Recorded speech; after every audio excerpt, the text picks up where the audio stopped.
Bapak Baik, Edi. Romo, Bapak Ibu, mari kita awali pertemuan pagi hari ini dengan berdoa terlebih dahulu dalam nama Bapa dan Putra dan Roh Kudus. Amin. Mari dikabar oleh malaikat Tuhan bahwa Ia akan mengandung. Salam Maria, penuh dan terpujilah Engkau di antara wanita dan terpujilah buah tubuhmu Yesus. Ya Bunda Allah, doakanlah kami yang berdosa ini sekarang dan waktu kami mati. Aku ini hamba Tuhan, terjadilah padaku menurut perkataan. Salam Maria, penuh rahmat Tuhan.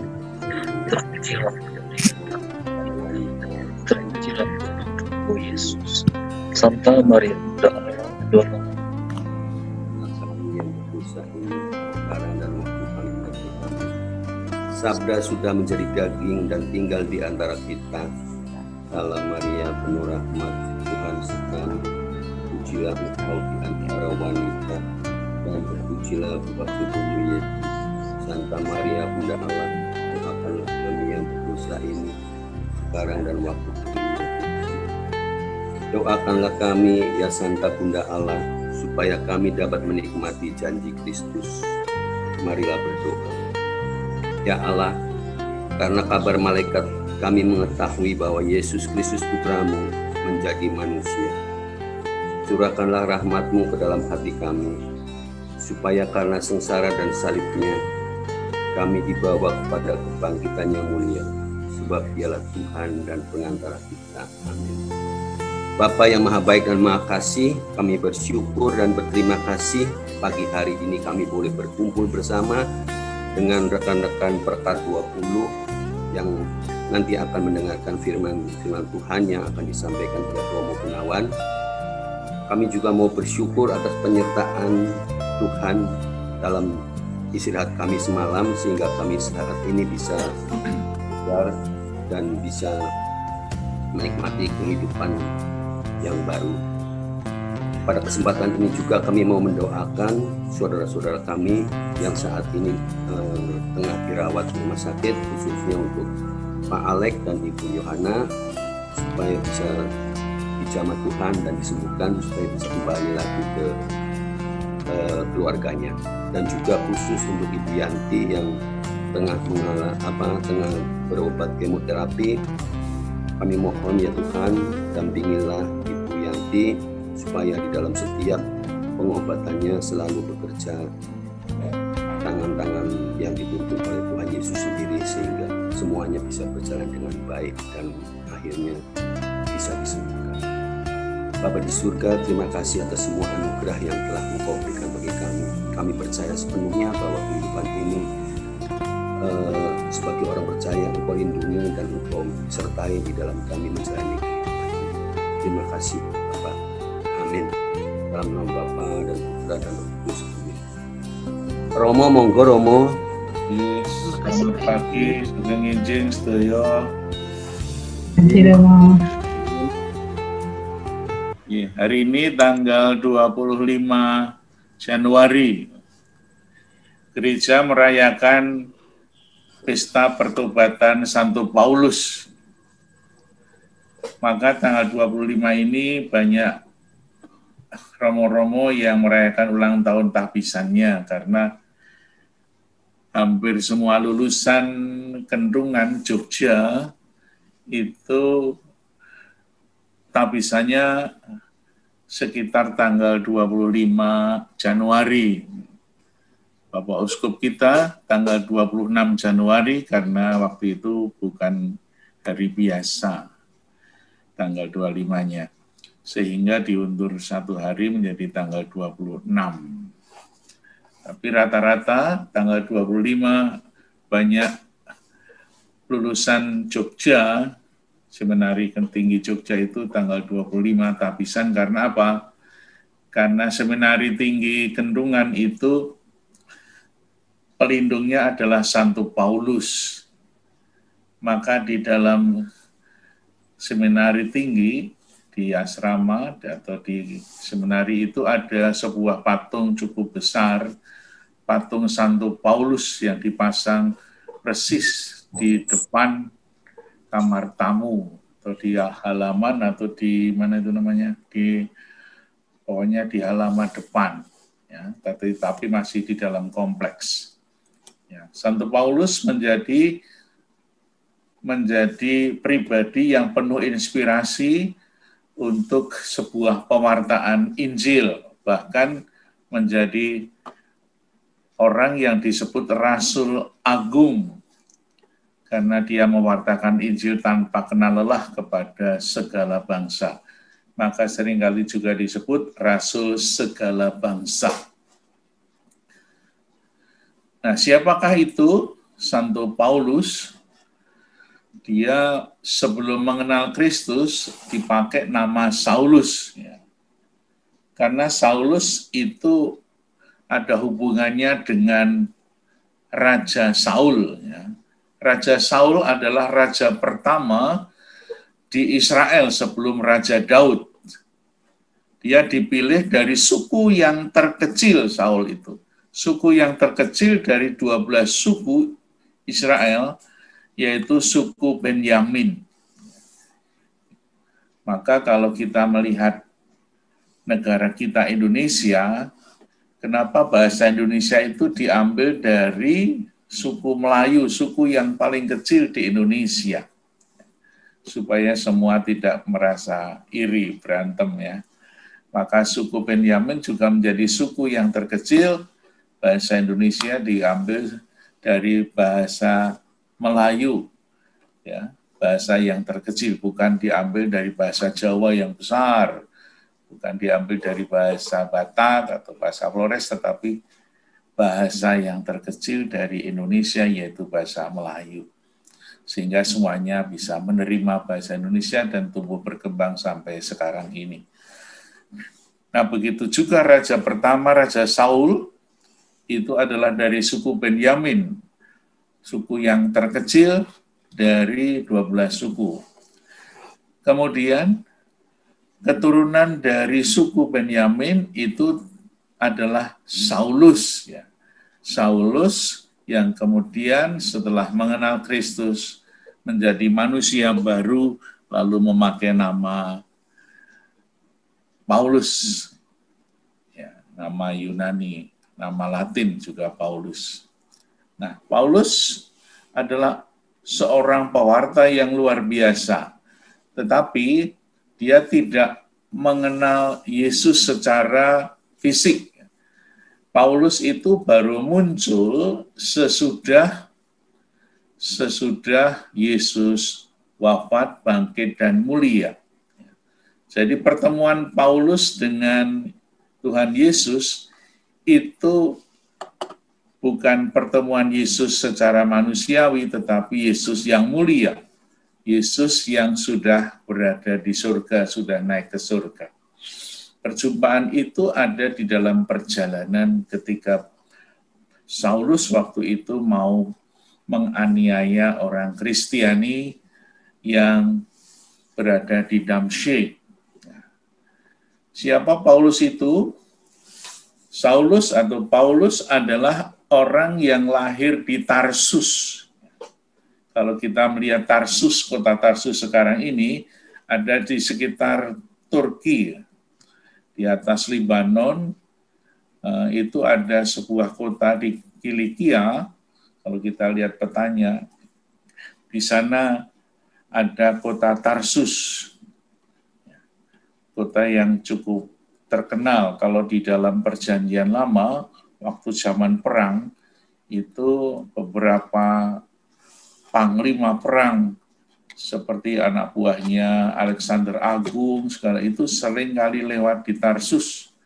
Dan ketika anaknya Julius Caesar, Gaius itu bersama dengan Brutus, itu pernah lari sampai ke Tarsus, meskipun akhirnya dibunuh di Filipi oleh Octavianus. Nah, itulah kota Tarsus, tempat kelahirannya si Paulus atau Saulus waktu itu. Dan dia belajar menjadi orang Farisi, sehingga dia membanggakan diri bahwa saya ini adalah orang Yahudi. Dia belajar dari seorang tokoh besar namanya Gamaliel. Itu seorang orang Yahudi yang mumpuni di dalam pengajaran Perjanjian Lama, kitab Taurat, sehingga Saulus ini menjadi sangat fasih di dalam budaya Yahudi dan juga di dalam kitab-kitab hukum Taurat yang sangat rumit itu. Nah, dia belajar berapa lama untuk menjadi orang Farisi? Dia belajar selama 6 tahun. Jadi untuk menjadi orang Farisi itu belajarnya cukup lama, ya, 6 tahun. Baru menjadi orang yang disebut Farisi. Kita tahu ada sekolah untuk menjadi orang Farisi. Dalam kitab suci, Perjanjian Baru khususnya, ada 2 orang Farisi yang cukup terkenal yang menjadi pengikut Yesus, yaitu 1 Paulus, 2 Nikodemus, itu yang cukup banyak dibahas. Ya. Yusuf dari Arimatea itu juga menjadi pengikut Yesus meskipun tidak banyak ceritanya. Tapi yang cukup banyak ceritanya adalah Paulus dan kemudian Nikodemus meskipun hanya dalam Injil Yohanes saja. Nah, mengapa Paulus itu ingin menghabisi orang-orang Kristiani? Karena itulah budaya dan pandangan orang-orang Yahudi. Jadi orang Yahudi itu ketika melihat dan berjumpa dengan Tuhan Yesus yang mewartakan tentang kerajaan Allah. Kalau dalam Injil Yohanes dikatakan oleh orang-orang Saduki dan orang-orang Farisi, Yesus itu menghujat Allah karena menyebut Allah sebagai Bapanya. Dan Yesus itu boleh dikatakan melanggar banyak aturan-aturan dalam hukum Taurat yang sudah berabad-abad dipakai sebagai dasar agama Yahudi. Agama Yahudi itu diwariskan, hukum Taurat disebut diwariskan oleh Nabi Musa, karena Nabi Musa mendapatkan hukum Taurat itu, aturan-aturan itu dari Tuhan sendiri, seperti ketika Musa berada di Gunung Sinai, mendapatkan wahyu ilahi, sehingga salah satunya adalah 2 loh batu, 10 perintah Allah itu benar-benar berasal dari Tuhan dan menjadi pedoman penting bagi hidup orang-orang dan agama Yahudi. Dengan demikian, aturan-aturan yang ada di dalam hukum Taurat yang berasal dari Tuhan, yang kemarin kita sebut bahwa agama Yahudi adalah agama buku kitab Taurat. Kalau agama Kristiani adalah agama pribadi, seorang utusan Allah, agama Yesus. Nah, itulah bedanya. Dengan demikian, karena keyakinannya bahwa orang-orang Yahudi mempunyai pegangan yang kuat terhadap Taurat, bahwa ini adalah berasal dari Tuhan melalui perjalanan berabad-abad di Gunung Sinai, maka itu menjadi pegangan bagi orang-orang agama Yahudi. Dan agama Yahudi adalah agama keturunan darah. Ya. Yang kemarin kita lihat bahwa dia tidak ekspansi kemana-mana, tetapi dia berdasarkan darah. Orang yang bisa beragama Yahudi adalah orang yang punya darah Abraham, Ishak, dan Yakub. Dan selain itu, ya, kita ini perekat nggak bisa menjadi orang yang beragama Yahudi nih, karena darahnya tidak biru, tapi darahnya merah semua. Coba kalau nggak percaya ditusuk dikit keluar darah merah. Ya. Kalau orang Yahudi itu darahnya darah biru, keturunan dari para bapak bangsa. Maka tidak mudah menjadi orang Yahudi, karena agama Yahudi adalah agama keturunan. Nah, belajar Taurat dan belajar tentang agama Yahudi sehingga sungguh menjadi orang Yahudi, tadi saya katakan belajar 6 tahun.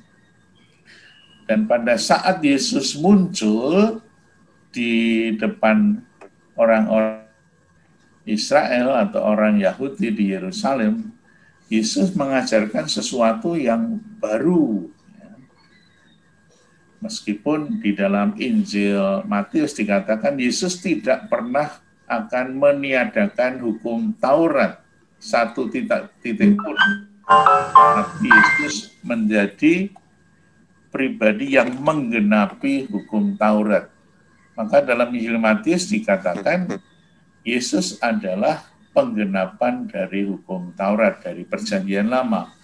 Nubuat-nubuat dalam kitab Nabi Yesaya begitu banyak yang diambil oleh Matius. Nah, Yesus memberikan arti baru, kalau dalam Injil Matius disebut antitesis ya. Jadi mencari nilai-nilai terdalam dari Perjanjian Lama.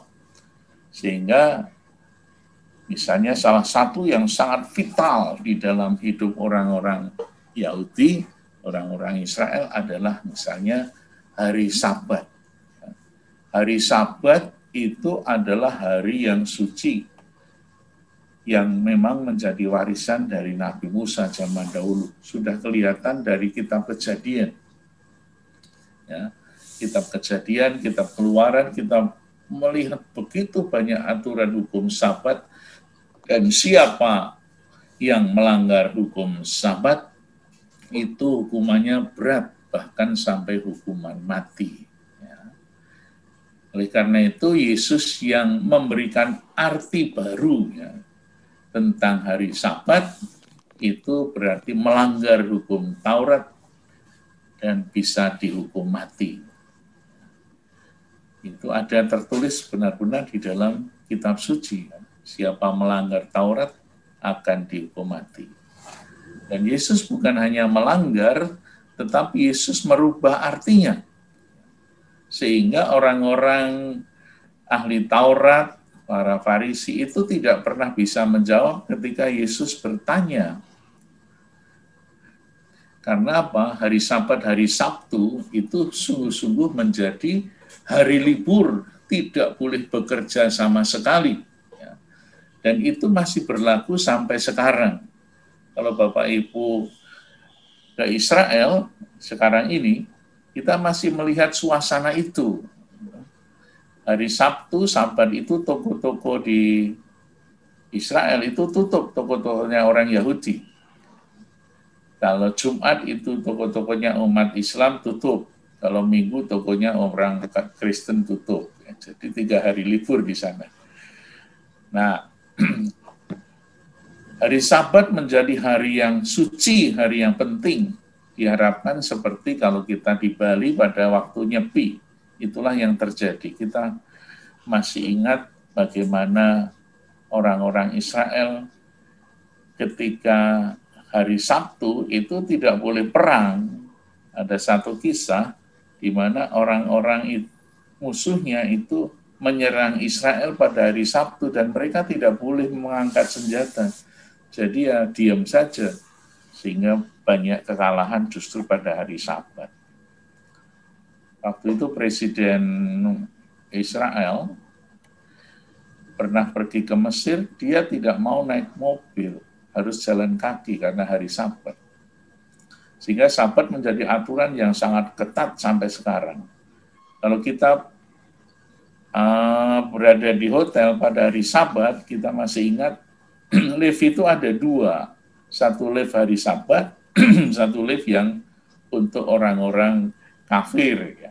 Karena bagi orang-orang Yahudi, orang yang bukan orang Yahudi adalah orang kafir. Jadi anggota perekat ini semua kafir, tidak orang Yahudi.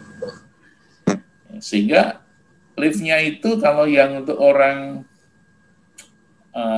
orang-orang Yahudi, kalau mau naik sampai lantai atas, itu tidak bisa diatur. Kita mau ke lantai 8, nggak bisa. otomatis itu liftnya, satu lantai berhenti, kayak komuter lain itu setiap stasiun berhenti. Ya.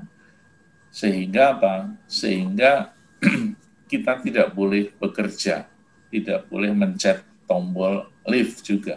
Karena kalau kita mencet tombol, kita kesetrum. Nah, itulah begitu kuatnya hari Sabat itu sampai sekarang, sampai detik ini, bahwa tradisi yang sudah lama itu tidak pernah berubah. Lalu pada hari Sabat itulah Yesus ingin memanfaatkan. Ya, Yesus boleh bertanya, bagaimana pendapatmu? Apakah kalau ada lembu kakimu, lembu dombamu terperosok ke dalam jurang pada hari Sabat, kamu tidak menolong? Tunggu ya, ini hari Sabat, besok aja pas hari Sabat selesai. Ya.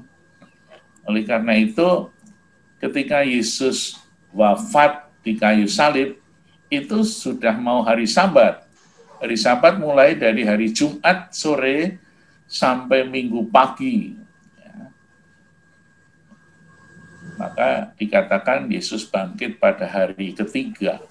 Hari Jumat pertama, hari Sabtu, hari kedua, hari Minggu pagi, hari ketiga. Hitungannya seperti orang Jawa ya. Kalau ada saudara kita yang meninggal pada hari Jumat, itu Sabtunya sudah peringatan 3 hari. Rupa-rupanya orang Jawa dan orang Yahudi itu saudara. Jawa, Yahudi, Yesus, satu saudara. Nah, maka ketika Yesus bertanya kepada orang-orang Yahudi tentang hari Sabat, itu mereka bungkam tidak bisa menjawab. Ya. Kalau anakmu misalnya saja kecemplung kali pada hari Sabat, masa nggak ditolong sih? Lalu Yesus mengutip beberapa teks dalam Perjanjian Lama di mana Daud pun pernah melanggar pada hari Sabat. Dan itu semua aturan Yahudi itu dijalani oleh Paulus ketika dia menjadi orang Farisi. Tidak ada satupun yang dilanggar seperti yang dikatakan dalam misalnya surat Paulus kepada umat di Filipi, Kisah Rasul bab 22 misalnya saja, itu juga dikatakan yang sama. Ya. Aku ini orang Farisi sejati, tidak ada kepalsuan. Ya, semua aturan aku lakukan tanpa cacat. Itulah yang dialami oleh Paulus, karena dia belajar begitu tekun luar biasa. Tetapi kalau hari ini kita merenungkan tentang pertobatan Santo Paulus, itu kita bisa melihat peristiwanya bagaimana Saulus itu bertobat. Waktu itu dia membawa surat resmi dari pimpinan agama Yahudi bahwa dia akan menganiaya orang-orang Kristiani. Ya. Karena apa? Karena Kristen berarti pengikut Kristus. Itu siapa yang percaya kepada Yesus Kristus, Sang Juru Selamat yang bangkit, akan diikutsertakan di dalam penyaliban Yesus. Maka banyak orang Kristiani yang percaya kepada Yesus, kemudian dianiaya sampai mati. Nah, Saulus menjadi orang yang paling getol, ya, karena dia menjadi orang yang disebut orang yang sangat cukup pandai. Ya. Kepandaian dari Santo Paulus itu kelihatan dari mana? Ya, sudah dikatakan otaknya Paulus itu jenius ya. Dari kepala sampai kaki itu mungkin otak semua. Ya, karena apa? Kalau orang pada zaman itu bisa menguasai 3 bahasa, itu berarti orang penting. Bahasa Ibrani, bahasa Yunani, dan bahasa Latin. Dan untuk mendapatkan gelar sebagai orang yang mempunyai kewarganegaraan Roma itu bahasanya Latin waktu itu ya, itu tidak mudah. Dan Saulus itu bisa mendapatkannya, sehingga dikatakan bahwa Paulus adalah orang yang sangat pandai, orang yang sangat jenius, menguasai 3 bahasa, sampai mendapatkan kewarganegaraan Roma. Maka konsekuensinya akan sangat bagus ketika mereka mempunyai pengetahuan 3 bahasa itu. Oleh karena itu, dalam kitab suci, dalam Injil Yohanes dikatakan bahwa di atas salib Yesus itu ditulis INRI, Jesus Nazarium Rex Judea. Artinya Yesus orang Nazaret, Raja orang Yahudi, ditulis dalam 3 bahasa. Bahasa Latin, bahasa Jawa, bahasa Latin, bahasa Yunani, dan bahasa Ibrani. Itu tanda apa kalau orang sudah mengatakan dengan 3 bahasa, wah ini pasti bukan orang sembarangan. Maka itu 3 bahasa itu menjadi sebuah ungkapan bahwa Yesus ini bukan orang sembarang pada zaman itu. Maka sebagai ungkapan dan keyakinan iman bahwa Yesus adalah Sang Juru Selamat, maka ditulislah 3 bahasa di atas salib Yesus. Ya, menjadi sangat penting dalam kehidupan Kristiani. Dan ceritanya masih panjang ya nih. Dan Saulus itu kemudian sebagai orang yang setia kepada orang Yahudi dan sebagai tokoh Farisi, dia mau membunuh semua orang Kristiani yang menjadi pengikut Yesus. Akhirnya Paulus membawa surat resmi dari pimpinan agama Yahudi pergi ke Damsyik, ya, karena waktu itu umat Kristiani sudah mulai bergerak ke utara. Gitu. Kita tahu akhirnya nanti bab 11 ayat 26, mereka di Antiokhia di utara itu menamakan diri sebagai orang Kristen. Nah, Stefanus adalah orang Kristiani yang waktu itu menjadi diakon. Diakon pelayan Tuhan ya, mungkin diakonnya zaman dulu tidak seperti diakon zaman sekarang, tetapi orang yang dipilih untuk melayani umat. Stefanus adalah orang yang dirajam, akhirnya mati, perayaannya tanggal 26 Desember sesudah Natal persis, adalah orang yang dianiaya oleh orang-orang Yahudi, juga atas persetujuan Paulus atau Saulus waktu itu. Sehingga Saulus sangat fanatik dengan agama Yahudi dan menganggap semua orang Kristiani itu kafir. Ya. Sehingga boleh dikatakan Paulus yang sangat pandai dan punya semangat luar biasa itu yang ada di ekstrem kiri mendapatkan restu dari pimpinan agama Yahudi untuk menghabisi umat Kristiani seperti pada saat orang Yahudi membunuh dan menyalibkan Yesus. Tetapi hari ini kita merayakan perjumpaan Yesus dengan Paulus di tengah jalan menuju Damsyik. Akhirnya Paulus yang berada di ekstrem kiri itu bertobat dan menjadi Kristen, menjadi pengikut Kristus yang luar biasa, menjadi pewarta Injil yang sangat handal, tak pernah kenal lelah, penuh dengan Roh Kudus. Menjadi inspirasi bagi kita semua, bagaimana kita sebagai orang yang sudah berjumpa dengan Yesus dalam baptisan dan sakramen yang lain, lalu juga diutus untuk mewartakan Injil dalam hidup kita sehari-hari. Semoga pertobatan Paulus hari ini yang kita rayakan menjadi inspirasi dan semangat baru bagi kita untuk ikut Paulus mewartakan Injil Kristus.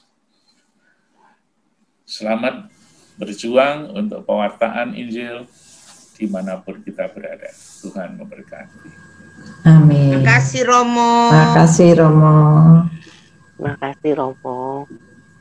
Suara Billy. Iya, betul. Iya. Makasih Romo. Ya, silahkan Bapak Ibu yang ingin bertanya tentang Paulus yang fenomenal. Fenomenal. Iya, fenomenal.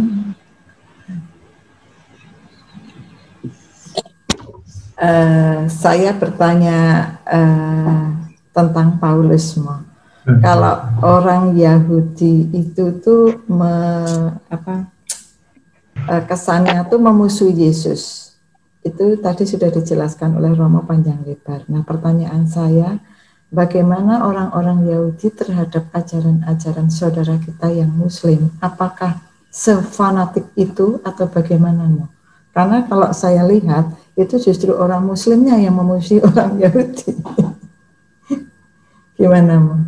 Ya mungkin perkembangan zaman sudah sedikit berubah meskipun tidak berubah banyak. Karena agama Yahudi itu sudah muncul ketika Nabi Musa. Musa itu hadir abad ke-12 sebelum Masehi. Ya. Maka dalam perayaan Natal kita seringkali mendengar nyanyian maklumat kelahiran Yesus. Itu adanya maklumat kelahiran Yesus Kristus. Itu kan sejarah perjanjian lama sampai Yesus. 8 abad itu Abraham muncul. Ya, sebelum Yesus, artinya tahun 1800 sebelum Masehi, tahun 2000. Lalu 12,5 abad itu Nabi Musa. Tahun 1250 Musa membawa umatnya dari Mesir. Lalu 1000 atau 10 abad itu zaman Raja Daud. Maka Raja Daud itu gampang sekali diingat tahun berapa Raja Daud memerintah? Tahun 1000. Mungkin itu juga rencana Tuhan ya, kok 1000, Yesus pas tahun 10 ya, selisihnya 1000 tahun. Maka di dalam kitab Wahyu 1000 tahun ada sama dengan sehari. Jadi ini angka-angka yang kebetulan, tetapi kalau kita lihat dari iman itu sesuatu yang sangat diatur, tidak ada kebetulan dalam iman kita, kan? Lalu orang-orang Yahudi itu kan sampai sekarang masih menganggap dirinya sebagai keturunan Musa. Nah, ketika Yesus hadir, juga Yesus ada di tengah-tengah orang Yahudi. Dan saudara-saudara kita umat Muslim itu kan baru muncul 700 tahun. Ya, 700 tahun sesudah Yesus. Sudah Masehi. Ya, berarti kan sebetulnya baru. Jauh. Tetapi kita juga seringkali mendengar bahwa saudara kita umat Muslim itu mempunyai nabi, namanya Nabi Ibrahim, Nabi Abraham. Padahal Abraham itu baru, sudah lama. Ya, sudah muncul ya, lama sekali. Ya. Mereka mempunyai nabi bahkan sampai Nabi Adam. Ya. Kita tidak pernah menyebut Adam Hawa itu sebagai nabi. Ya. Tapi ada pemahaman yang berbeda seperti itu. Nah, sebetulnya kalau kita melihat dari 3 agama, agama Islam, agama Kristen, dan Yahudi itu nenek moyangnya sama ya kalau itu diakui. Ya. Sehingga kalau kita lihat agama-agama Kristiani itu sebetulnya agama perjanjian baru. Kita berpegang pada Kristus perjanjian baru. Lalu nenek moyang kita itu adalah perjanjian lama. Maka kita mau belajar perjanjian baru itu dalam terang perjanjian lama. Dan itu ada sejarahnya. Ya. Tetapi kalau kita melihat saudara kita umat Muslim, itu kok bermusuhan dengan orang Yahudi sebetulnya agak aneh. Ya, nah, kalau orang-orang Yahudi memusuhi umat Kristiani itu jelas sekali, karena mereka membunuh Yesus. Sehingga kalau kita melihat sejarahnya, kalau kita mendengar Waloni yang khotbah itu mengatakan kitab suci orang Kristen itu palsu, dia bilang itu kan terkenal sekali. Sehingga ini menjadi salah satu sasaran untuk masa depan.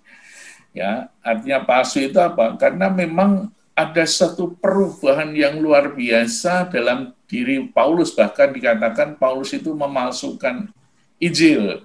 Ya. Karena apa? Karena pegangan orang Yahudi itu adalah Taurat, sekarang pegangan umat Kristiani, Paulus berubah dari Taurat menjadi Yesus. Sehingga Paulus dituduh sebagai pemalsu dari kitab suci. Karena Yesus diakui atau boleh dikatakan mengikuti Yesus lebih mulia daripada hukum Taurat. Nah, kadang-kadang ini mungkin soal politis atau seperti apa ya, saya tidak tahu persis.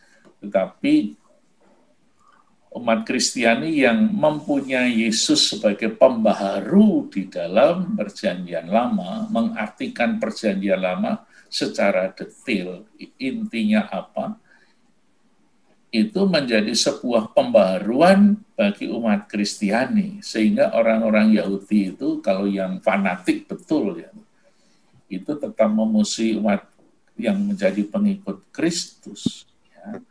Tapi orang-orang Yahudi sekarang ini kan sudah maju dalam arti modern ya, sehingga orang-orang yang sangat berada dalam garis keras radikal itu juga masih ada, tetapi sudah tidak begitu banyak. Ketika saya pergi ke Israel tahun berapa lupa saya, itu guide-nya itu orang Israel. Dia mengatakan di bis, saudara-saudara saya ini orang Israel, orang Yahudi, dia bilang. Orang Yahudi. Sehingga ketika guide-nya itu orang Israel, orang Yahudi itu masuk ke Palestina, ke Yeriko, itu terlarang. Dia turun di perempatan jalan menuju ke Yeriko, dan kita tidak diantar sama guide karena dia orang Israel, orang Yahudi. Karena orang Yahudi dilarang masuk ke Palestina. Demikian ya, sehingga kadang-kadang nenek moyangnya sama dari ketiga agama itu, ya. Tapi kok ia masih berantem ya, itu yang menjadi susah. Bahkan orang Yahudi yang mempunyai kitab Taurat asli langsung dari Musa, itu pun kitab sucinya menjadi berubah. Kitab sucinya sama tetapi dimusuhi. Mestinya kan kita bersahabat. Namun rupa-rupanya ini adalah masalah politik. Masalah politik yang ada dalam sejarah bagaimana munculnya nama Palestina waktu itu. Ya, nanti kita coba membahas tentang Palestina juga boleh. Ya. Dan Palestina itu secara singkat itu adalah orang-orang yang sebetulnya menduduki tempat yang bebas waktu itu. Sekitar tahun 70 sampai tahun 120 kira-kira, Yerusalem itu menjadi daerah yang netral ya waktu itu. Sehingga orang-orang Yahudi, agama Yahudi itu menjadi diaspora kemana-mana ke seluruh dunia. Oleh tentara Roma, kekaisaran Roma, Yerusalem tidak boleh dimiliki oleh satu agama pun. Ya. Maka disebut dalam orang-orang Roma menyebut Aleo Capitolina, daerah kota yang bebas dari semua agama dan semua bangsa. Maka menjadi daerah kosong waktu itu, karena Yerusalem sudah tidak ada, Bait Allah sudah hancur, sehingga itu menjadi daerah yang netral di bawah pengawasan dari dunia. PBB belum ada. Itu di bawah pengawasan orang-orang kekaisaran Roma. Nah, karena daerahnya kosong, lama-lama pelan-pelan orang yang bukan Israel itu menempati tempat-tempat yang kosong itu, seperti kalau di Jakarta itu menempati tempat-tempat tanah milik pemerintah seperti itu. Itu maka disebut Palestina itu berasal dari Aleo Capitolina seperti itu. Dan sekarang ini orang-orang Palestina banyak yang Kristen. Kalau kita pergi ke Bethlehem, toko-toko yang menjual barang-barang suci seperti kita ini orang-orang Palestina tetapi Kristiani, Katolik. Sehingga istrinya Yasser Arafat itu aja Katolik kan. Dulu waktu zaman perang itu seperti itu. Ya maka kadang-kadang ini bukan karena sejarah tetapi karena politik rupanya Bu Regina ya. Matur nuwun Romo. Ya, silakan Bapak Ibu, masih ada yang mau bertanya? Ya mau. Paulus kan dulu dia mengejar-jar sekte jalan Tuhan katanya. Apakah orang Kristen awal tuh yang jalan Tuhan itu atau ada sekte lain? Terus katanya Paulus itu mengidap suatu penyakit gitu ya, itu aja sih mau. Ya karena nama Kristen itu baru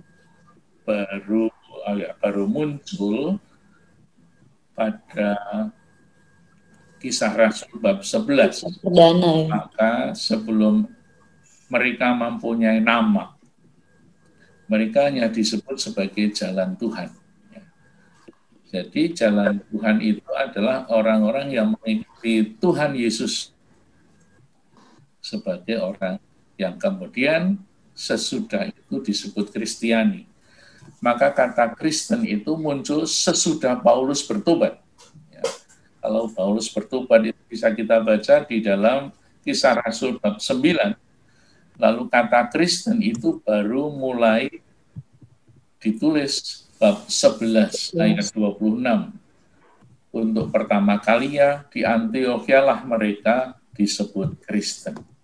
Jadi Kristen adalah sebuah keputusan yang pasti diambil atau diputuskan bukan dalam waktu 1-2 hari, tetapi itu sebuah permenungan lama dan akhirnya di Antiokhia lah mereka mengambil keputusan pengikut Kristus disebut Kristen. Ya. Sehingga sebelum Kristen dikenal sebagai nama pengikut Kristus, mereka masih disebut jalan Tuhan. Ya. Jalan Tuhan Yesus. Yang kedua, Paulus punya penyakit itu ya Pak? Apa? Di mana itu ya? Yang katanya ada mengidap penyakit yang nggak tersembuhkan atau gimana gitu? Di dalam surat-surat kayaknya nggak ada Pak Paulus yang di mana ya? Enggak sih, saya cuma dengar aja sih. Oh. Ya kayaknya tidak, saya belum dengar Pak. Okay.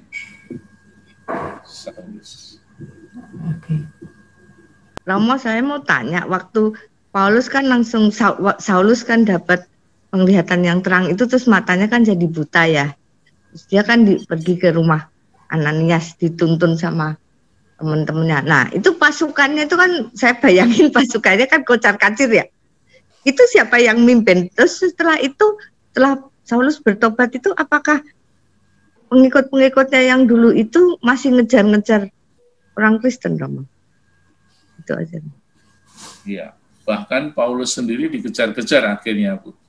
Nah, kalau kita membaca Kisah Rasul itu ada peristiwa Paulus yang mendapat penampakan dari Yesus, itu menjadi sebuah peristiwa besar bagi Paulus. Perubahan dari Yahudi menjadi Kristen. Dan yang merubah itu Tuhan Yesus sendiri. Maka Paulus ketika di Galatia dikatakan bahwa kamu itu kan bukan rasul. Karena apa? Karena tidak termasuk 12 orang. Karena Paulus baru muncul sesudah Yesus bangkit dan mulia. Maka Paulus di Galatia kan marah besar. Saya ini rasul agung, yang mengangkat aku rasul itu Tuhan Yesus sendiri, tidak seperti yang lain. Maka pertanyaannya apa, lupa ya. Paulus itu di dalam bab 22 itu dimusuhi, bahkan ditangkap, mau dibunuh sama teman-temannya sendiri, sama sebangsanya sendiri, orang Yahudi. Kalau tidak diselamatkan sama tentara Roma yang ada di Yerusalem, Paulus sudah mati. Karena tentara Roma adalah penjaga yang ada di Yerusalem. Setiap orang yang mau dibunuh harus ada bukti pengadilan.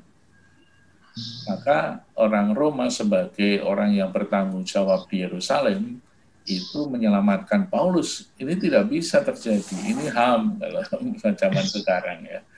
Orang yang boleh dibunuh adalah orang yang diputuskan oleh pengadilan sehingga diselamatkan. Itu ya. Iya. Makasih Romo. Itu yang mimpin siapa Romo? Orang-orang bekas murid itu, pengikutnya Saulus, tentara-tentaranya itu. Ya kan, Paulus mendapatkan surat resmi dari Gamaliel, dari pimpinan agama Yahudi untuk membunuh orang-orang Kristiani di Damsyik. Ya. Terus setelah dia bertobat, yang mimpin siapa? Mimpin apa? Yang mimpin pasukan yang ngejar-ngejar orang Kristen tuh. Dulu mantan pasukannya Paulus. Oh, itu pasti pimpinan orang Yahudi semua masih, Bu. Ada pimpinan Yahudi itu adalah para orang Saduki. Ya. Seperti yang memutuskan di pengadilan bahwa Yesus harus dihukum mati, itu adalah orang-orang Saduki yang disebut imam agung. Maka kelompok orang-orang Yahudi atau pimpinan tertinggi dari agama Yahudi adalah kelompok orang Saduki yang mempunyai kekuasaan tertinggi. Ya, makasih Romo. Oke, cukup ya Bu Endang ya. Baik. Yuk Bapak Ibu, Pak Yopi, kita tutup ya. Oke Bu, Oke. tutup doa ya. Ya. Baik Bapak Ibu, Romo, kita tutup pertemuan ini dalam nama Bapa dan Putra dan Roh Kudus. Allah yang baik, Allah yang perkasa, Allah yang maha murah. Terima kasih atas pernyataan-Mu sepanjang pagi hari ini. Engkau telah memberi kami renungan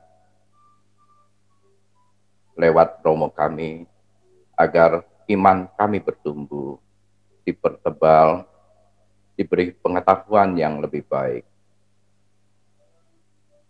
Sebentar lagi, kami akan mengadakan aktivitas kami.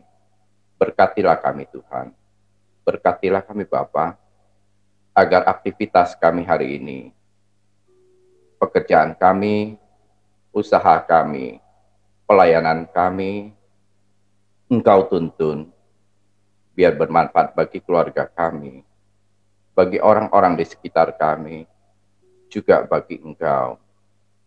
Ajarkan kami juga Tuhan, dan utuslah kami untuk mewartakan kabar gembira dari-Mu.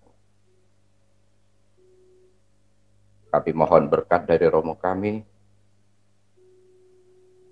Tuhan sertamu, Dan semoga seluruh aktivitas kita hari ini sungguh menampilkan pewartaan kasih Tuhan dengan berkat Allah yang Maha Kuasa, Bapa, Putra, dan Roh Kudus. Amin. Amin. Terima kasih Romo. Terima kasih Romo atas kebersamaannya.